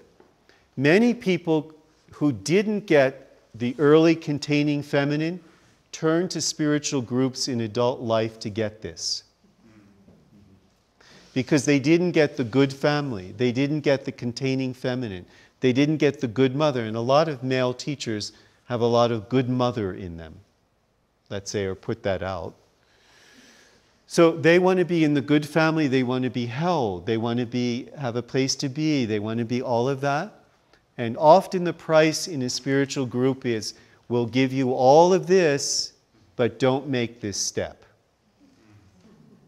Don't individuate. Because the moment you individuate, you're going to be pushed out. It's too threatening to the cohesiveness of the group, because the cohesiveness of the group is one of the great values. And this answers what you were saying about a family or a spiritual group that does this too much and swallows individuation in order to keep everyone tightly bonded. So often, and Frances Vaughan covers this quite beautifully in her book Shadows of the Sacred, and she's done a lot of work in that area. Often the price of individuation, which is what the soul wants to do, maybe it needed that and it got that at an early stage in the group, and then comes the moment of individuation. And often the group says, you individuate, bye-bye. And that's a very painful process, because I have to stand out and claim my own path. And often, if I've become very held by this group, all of my life revolves around that group. Every friendship, maybe my job, maybe where I live, I have to take a huge step of individuation to do that. But then I'm claiming my own path and the unfoldment of my own soul. You with me there? So that's a piece of this journey. Okay? Let's go. Sadiq, would you come? Now, the next piece in this work is called the static masculine. And let me tell you, nobody wanted to go toward the static masculine. Nobody. So I've changed the word static to structured masculine. Now, this is an important piece here too. And usually for people in the helping professions, this one gets, at least in the groups I've worked with, often gets a negative transference to it. But it has a great value. So when I've claimed myself, I want to individuate, I have my vision, I have my dream, I want to go for it, I'm going to follow my way, etc. There's a certain point where I also need to find, what's my place in the culture? What's my place in the society? And that may involve my finding a profession, finding a job, maybe finding a relationship in which I take on the role of husband and wife, or finding the responsibility of a call to parenthood. And to move into those forms that will give me a place in the world in which I can both stand in the world and make a contribution to the world and be appreciated in the world, I have to sacrifice some of this. Because it's not all about my way and what I want to do. I now have to consider the family. I now have to consider the children. I now have to consider how I am in the work field or what profession I choose.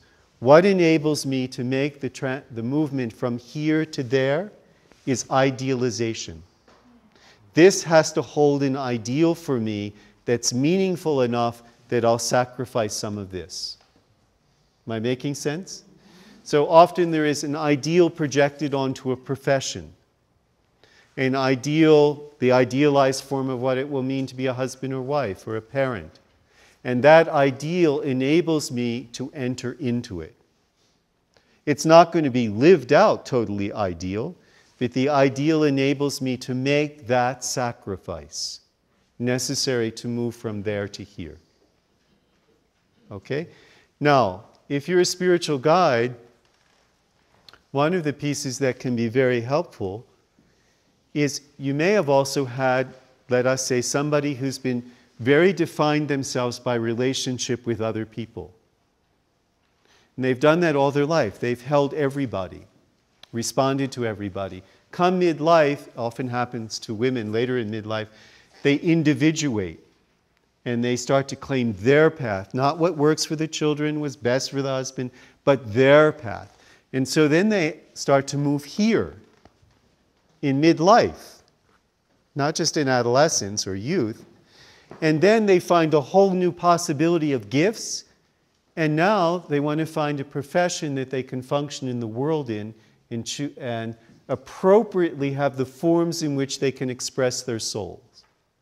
So the work here for a spiritual guide has to do with helping a person discover the forms in the world that will support the unfoldment of their soul. Because many people are in forms in the world that block the unfoldment of their soul, rather than foster the particular qualities and gifts that are theirs to give. Okay? In that process.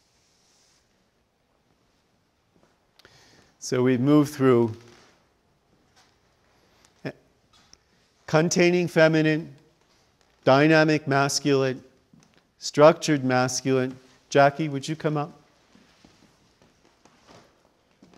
And here we have dynamic feminine. And the dynamic feminine, when these become too fixed or old, and they no longer, the forms in our life no longer hold the breath of the present livingness of our soul, the forms start to collapse, or we start to feel not connected to them. And that begins a transition process. And the dynamic feminine is all about process, transition, and creative flow. She's open-ended. So it's a movement from structured forms, out of structured forms, into open-ended flow. And the dynamic feminine, she's interested in the process, not the goal. So transition is a place that the dynamic feminine feels deeply at home at, because it's not fixed. There's no fixed form. There's no fixed identity. It's about a process. And if I follow the process and follow the flow, that's what's meaningful to me. So that's what the dynamic feminine is about. And if I'm working in spiritual guidance, the piece that's helpful is to see that sometimes the persona is so blocking the soul that finally the soul, in frustration because we won't listen, starts a process to dismember, which is now a chemical term, the persona and the structure of our life.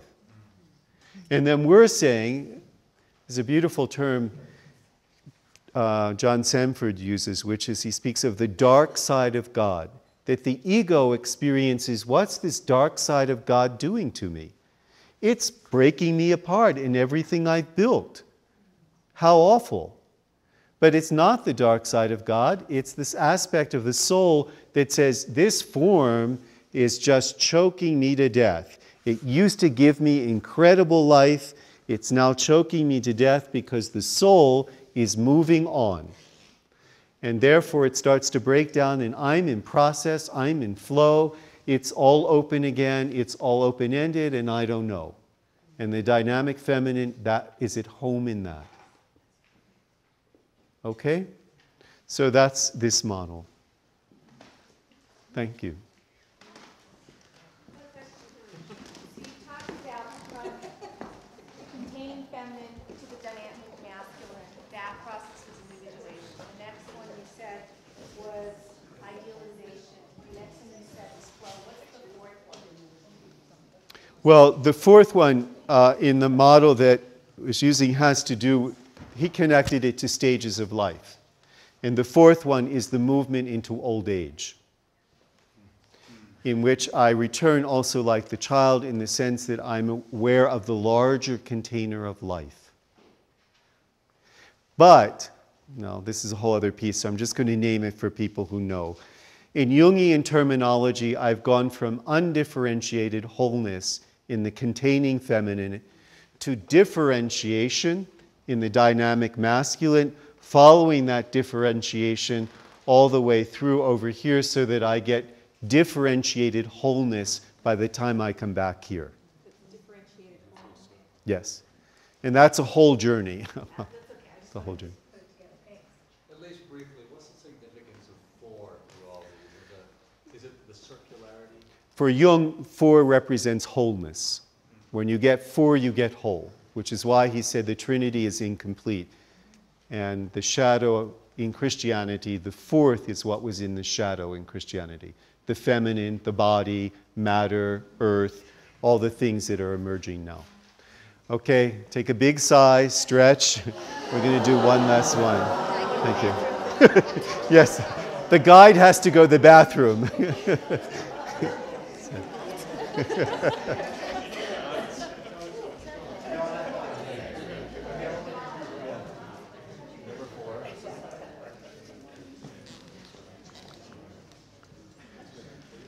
Okay, I'm going to start with this just so we move. If you get it, fine. If you don't worry about it. Okay. Atum, this last 4, was there a name for this structure? What I simply call it is the masculine and feminine worlds of consciousness. That's the title I'm using, or something like that in the booklet. Okay? And I find I've taught that in a number of places, especially when I was in England in an institute training psychotherapist. And it's, all of these are a tremendous gift in the sense that you can name what's happening to people. And remember, in many traditions, the gift, the divine gift that the human being got was the capacity to name. So when you can name these pieces, it's tremendously helpful. Of course, people's lives are much larger than any one piece, but it helps us name. Okay, this last part has to do with the 4 elements, earth, water, fire, and air, and 4 complementary alchemical operations. So my interest in the alchemical operations is not so much an interest in alchemy, which is a vast symbol system and process of the unconscious, but the operations. And primarily in the course in alchemy, we work with 7 operations. I'm just going to illustrate 4 here because they relate very much to the series of 4 that we've been working with. Okay, I have to make sure there are any people left as we go through this process. Okay. Would you come up, please? Please don't feel offended if I don't call on you. I'm just looking around and kind of thought. Okay. The first operation, water. Solutio. Dissolving. I'm giving you the key pieces. Water dissolves. This has to do with, in our life, in the let's say in the dying process, because it has a dying and it has a birthing process. It has to do with the dissolving of old structures and old identities. They are dissolving. You know, in the Wizard of Oz, the way the witch is finally destroyed is water is poured upon her. And I think she says, I'm dissolving, I'm dissolving, I'm melting, I'm melting. Okay? And it's through water. So this is the dissolving of all what we've created. It's a previous stage of identity, a life that we've built around it, a structure we've invested in. It's had tremendous value and the soul has moved on. And it starts to dissolve. Now, that's the painful side of its dissolving. The very same waters it's dissolving into are also the waters of the womb out of which the new identity is being formed. So simultaneously, two things are happening. The old is dissolving, and in the waters of dissolving, the seeds of new life are beginning to unfold. The old has to dissolve to make space for the new. Notice where water is. She who hears the cries. Cries, tears. The tears for the loss of what is dying. The cries, the moans, the weeping for separating out from what has meant so much to us. Whether it's a role or identity or relationship, but whatever is passing and dissolving, the tears that accompany that loss. And also the tears of joy that accompany a new birth, of new possibilities, of new openings in one's life. The cry that there is new life, new possibilities that arises, the cry of exaltation when that occurs after a whole period of the old dissolving. The one who hears the cries is associated with water, associated with solutio. Okay? I'm doing this very quickly. It's a much deeper. This is connected in Christianity, and all the great religions have water rituals. You know, I was just in India at the Ganges. It's the same as the River Jordan. You go in the Ganges, you go in the River Jordan, your old identity, your old karma, your old whoever you were is dissolved. You emerge out of the Ganges or the River Jordan with a new identity. You are born again. It's those two pieces. Same thing with the mikvah on Friday night. You dissolve the week and you are born into your Shabbos identity. Okay? Good. Peace. Deborah, would you come? Deborah just went through a lot of this. So it's really appropriate to call her up. She's in the alchemy course. She's had a huge calling, which you'll find out about tomorrow. And a calling that has just taken her totally out of her old life. So this is fire. Okay. This is calcinatio. Don't worry if you don't get the Latin names, okay? This is fire. And fire has a lower fire and a greater fire. The lower fire is when passionate, fiery emotions, desires, or instincts arise. How do I hold a center so I am not swept away by them? Because they're very powerful, especially if they're rooted in early wounding. So how do I hold something that doesn't hold a center in such a way that I don't become addicted in one form or another? Now, this piece is tremendously important. How do I hold a center? How do I build a center? Which is one of the most important things in any spiritual tradition. It teaches you how to build a center that holds. You have to build it, and then you have to practice holding it. And that's the purpose of calcinatio. Because it will test your capacity to hold the center through an ordeal. And the more you can hold the center in the midst of the ordeal, the more it strengthens the center. So the ordeal is not just some awful figure of fate to make you suffer. It's also to constellate even more firmly the center. So it's deeply rooted within you. So the lower calcinatio has to do with those elements of instinct, of desire, and of fiery emotions. Anger, lust, the desire for power, grasping, those kinds of pieces that can sweep us away, overwhelm us, ride over the center of the personal consciousness. That's a great task. And as I mentioned in the booklet, one of the things that can happen in spiritual guidance is if a person brings all of that in, and the guide is able to stay in a really centered place, they gradually bring the person back to center, but they model how to hold the center in the midst of all that intensity. So they actually represent your own inner center.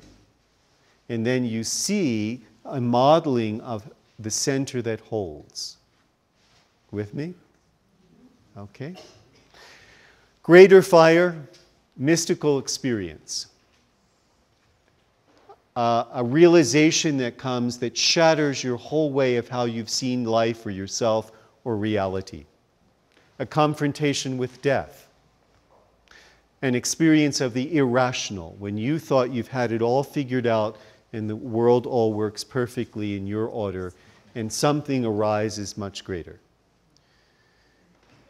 So one time somebody asked Carl Jung to define God, and he said, well, one way you know God is in the unexpected. Because the ego has a certain view of reality, and this larger piece enters in that was not in the ego's idea of how reality is, and reminds us that there is something much larger than the ego. So the holy fire can come in very frightening forms for people. Like maybe you made a journey to a third world country and you experienced aspects of the human condition that you never imagined what that was like. And you come back from those third world countries and your conception of life is shattered. You've stepped out of anything you have known and anything you have had a reference point. And you've encountered some aspect of the divine expressed through life that you have no way of incorporating based upon your earlier worldview. So sometimes the holy fire is a very frightening thing, and sometimes it comes, for example, in an experience of overwhelming beauty that shatters you. And the hallmark of the holy fire is it overwhelms the ego. And the task of the larger calcinadio is how does the ego, having been overwhelmed, gather itself together in such a way that it can incorporate some of this numinous as it expands and holds some of that numinous that can then live through it. And that's a huge task. Often happens in spiritual paths where people have tremendous openings, but they have no reference points to know how to hold a mystical experience that may overwhelm the ego, and then they have no base in which to hold this or understand this. This is extremely important to have a place like spiritual guidance. So remember the last time Zalman met with us, he opened by saying, how nice it is when all the crazies can get together. Because for a long time in our culture, there was no reference point for mystical experiences. And as Francis Vaughan mentioned, that transpersonal psychology emerged out of the West because of two profound things.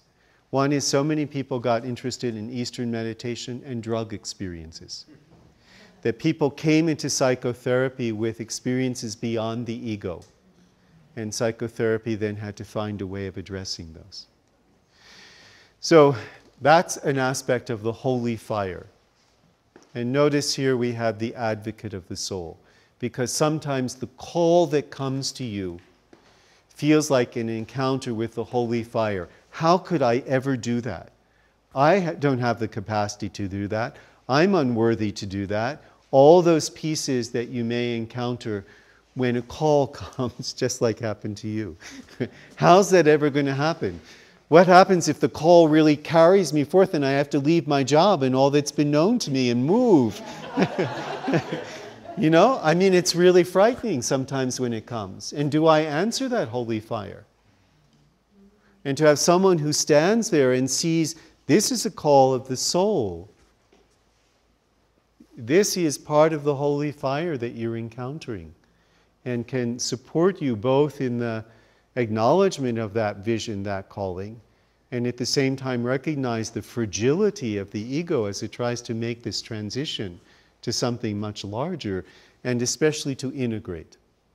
Because around mystical experience, people who do not have a sufficiently developed ego or the capacity to do that often end up with a cracked container and are unable to integrate.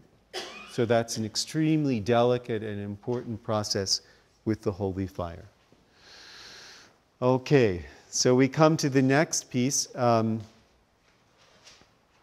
there's a certain order. I'm going to move here now, and we'll end there, because alchemy ends here. Okay? So, Leanne, would you come up?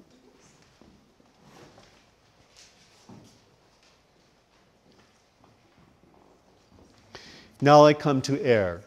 So we've had water, solutio, we've had fire, calcinatio, and now we come to air, which is sublimatio if you want the Latin word. This is very much the liberator. How do I step back and see from a larger perspective? That's what air enables me to do. It rises up. It's climbing the mountain of consciousness. The image of Jacob's ladder in the Jewish tradition, I'm climbing stages of consciousness which allow me to see from a larger perspective. So, one of the things that I mentioned, a number of traditions advocate the spiritual practice that you try to stay as aware as you possibly can that you are going to die. Now, that doesn't mean they're trying to create in you a morbid, melancholy sense of being. It has to do, it's a sublimatio practice. And all of these operations have different practices that go with them. So why do I hold the awareness that I am going to die? So I don't get swept away in the events of the present moment. And I'm able to look at continually what will have meaning at the end of my life. How do I look at it from the perspective of what's my whole life going to be in terms of meaning? That's a sublimatio perspective offered by that kind of practice. And certainly as we move into midlife and past midlife, sublimatio comes more and more. I have to look at the whole journey of my life, and I need to see what does that mean. And where do I harvest if I look at Zalman's work on eldering. But what has my life meant? So in Jungian work, there's the feminine, in terms of anima, is experience. Have you lived? The masculine is what's the meaning of it all. Some people are too sublimatio. So John Samford, a Jungian analyst, said something very wonderful. Remember that psychology and religion are not life itself. Too much sublimatio, you don't live. You're analyzing it through meaning, but you do not live it. That's the shadow of the liberator. Yes, exactly. Like the lack of incarnation earlier. At the same time, not enough sublimatio. I have endless experiences, but I have no sense of their meaning. So that's standing back. And notice that most of the gods that are masculine are transcendent gods, sky gods. Well, that makes sense why it would fit with this. It's a masculine way of standing back from life. Okay? The last piece, in alchemy, the process leads from black to white to gold to red. Why? Because alchemy is concerned at the end with the lived spirituality that's integrated into the body and is integrated into life itself. That's why red in alchemy is the great color. It's the rubedo of life. Okay? In that, Kate, would you come? So here I come to earth. Coagulatio, to coagulate, to bring to earth. By the way, the Christian sacrament for fire is confirmation. It has to do with the Pentecost. the Holy Spirit entering in, which comes as a catalyst that completely changes and shakes your life up. Okay? We have come to earth, coagulatio. What am I going to make a reality in this world? So I can have lots of visions, lots of possibilities, but what do I coagulate? What have I actually made of my life? Not the visions of my life, not the possibilities for my life. What have I actually coagulated and lived? So how do I bring the soul, or the seeds of my possibilities within the self, into forms in this world, even though it will mean limitation? And I will have to sacrifice some of the imaginal world. But if it only exists on the imaginal world, it has never been completely fulfilled. To bring it into forms and time of this world, to embody it, to live it, to coagulate it, to make it a reality. So Elizabeth Kubler-Ross, in her work on the death and dying, said she often found that the two greatest places of mourning, of sorrow, in people as they face death, one was, I did not live out the dreams that I longed to live. And when there's that kind of longing, you know it was a soul dream. If it's a deep longing at the end, it's a soul dream. Something of the soul wanted to fulfill itself or express itself through that dream. So, what dreams of my soul have I coagulated? Remember, not necessarily perfectly, and maybe not in the form you first imagined, but I brought something of that dream to be lived to touch the earth. And the second piece that she spoke about that haunts people at the end of their life, a deep feeling that maybe I did not become the kind of person that I knew inside I could be or I was. That I never became who inside I knew there was the potentiality to be. Once again, that is not necessarily perfectly, but that some significant, substantial degree of who I could be when I look over my life has been lived and expressed. That's the coagulatio. What have I embodied? What have I lived? And clearly, this is earth. So you had the liberator there, which is, of course, looking at that larger perspective. And then you have the wise one here, who's looking at a human life. What's embodied and lived and experienced in a human life with its imperfections, and yet it's the touch of the gold of the divine shining through the limitations and the imperfections. Okay? There are the four alchemical operations. And that's quite a quite a caption of it. Okay, now. To complete, to end, what I'd like, and I'd like to get a picture of this. So, if all of you who took different parts will go to where you were, okay?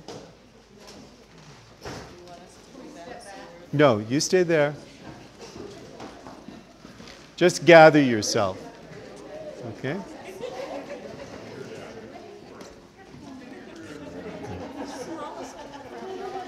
Okay, and I'd like to do them in sequence, okay?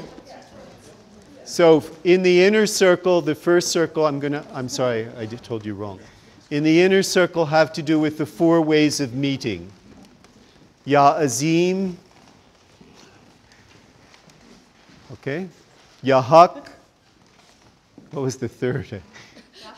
Ya Fatah, and who, okay? The next have to do with the four fundamental archetypes. The one who hears the cry, the advocate of the soul, the wise one, and the liberator should be behind. Who is the liberator? Rahini. Okay. So Elaine, would you stand in for the liberator? I need to have somebody there. It's okay. You're standing right behind Marianne. Okay? Great. Thank you. Great. Okay, the next piece has to do with the 4 levels of intimacy, I believe. Is that right? So we have the concerns, followed by the needs, and then it has to do with the hurts, and then it has to do with what is separated out and bringing it back into wholeness. Okay? And then we have the 4 levels of the soul. So we have the inner level of the soul, which has to do with the imaginal world. I forgot to mention that, a huge piece. The imaginal world is how you access what's in this inner world of the psyche. Okay? So we have gone from there to the soul that is the seed that unfolds the divine potentialities and the divine gifts, to the 3rd level of the soul, which is the anima mundi, the soul in the world, the soul in cultures, the soul in families. And then we go to the last level of soul, which has to do with the soul that is transcendent, the return to the home of the soul, the divine inhalation, retreating back into the solitude of the seed or the source. Okay? And then we have our next level, which is the masculine and feminine fields. So we have the containing feminine, which holds and teaches us the place that we have the right to be. We have the right, we're acceptable just for being in that process. And we have the second piece, which is the dynamic masculine. I move to individuate the particular divine impulse or what wants to be individuated through me in my journey. And then that brings us to the structured masculine, which has to do with incarnating into the forms of the world in order to take my place in the world, contribute to the world, and have an ability to stand in the world in a meaningful way. And that then takes me to my last piece, which has to, of this part, which has to do with the dynamic feminine as the old structures fall away because the soul is moving on, how I find my way in flow and process and the ability to move creatively through process. And then that brings us to the very last piece, which has to do with the alchemical operation of solutio, which is water, the dissolving of old forms and the emerging of new forms out of the womb of new life, of calcinatio, which is the fire, the lesser fire of having a center that holds among the fiery emotions and instincts and passions, and then also to be able to reconstitute a new center after its experience with the holy fire, the encounter with the awesome divine. And then that brings us into sublimatio, which is that capacity to stand back and look at our life from the viewpoint of the much larger piece of what may be unfolding, what's the meaning of our life, what are the larger themes of reality. And finally, that brings us to the very last piece, which has to do with coagulatio and what we have coagulated in life, what we've made a reality. All of this is held by the container, which is circumambulating around all of you. I don't think you'll be able to find a way. Now, a key piece of this is all of that is in the field at all times. However, having invoked some of that in the preparation for the gathering, the task of the guide is not to be thinking about all of this, but to be empty and profoundly present to the person before them, because all of this is in the field and it will arise when is needed. So any meaning to everything was going around in circle, but then when you got to the end of Earth, you skipped to there, and then it came back to Earth. Yes, because in alchemy, it ends with the earth process. And then you're going to start dissolving again over here. That's the way it goes in alchemy. It's just a slightly different order. Okay?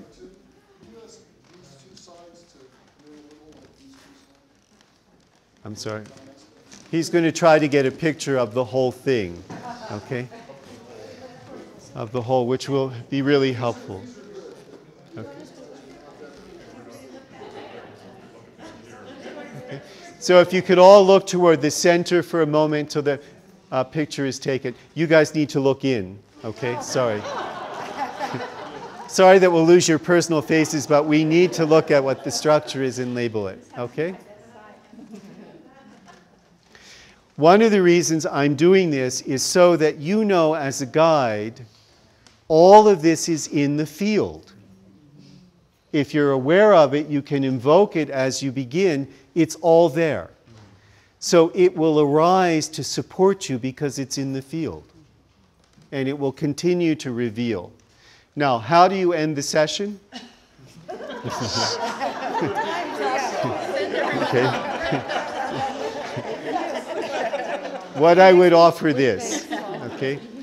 You will go back to the purification practice in the very beginning so that anything that the person needed to discharge or bring forth that you may carry with you, even though you stayed very center, it may be in your atmosphere, you want to consciously purify out with the sighs.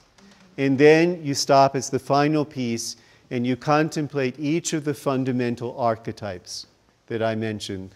The one who hears the cries, the advocate of the soul, the wise one, and the liberator. And you bow to them, you thank them for their presence, and later on when you review the meeting, you might want to look and see were they 4 of them present? Or where was the major work done? Or which one was most constellated? And the final piece, you imagine the client sitting across from you, and you do the 4 greetings to them, Ya Azim, Ya Haq, Ya Fatah, and the Hu, and then you say 3 Amens. So you clearly end the session and not float with it in you. You need to transition out of this space. Thank you all very, very much. Amen. Okay. Thank you.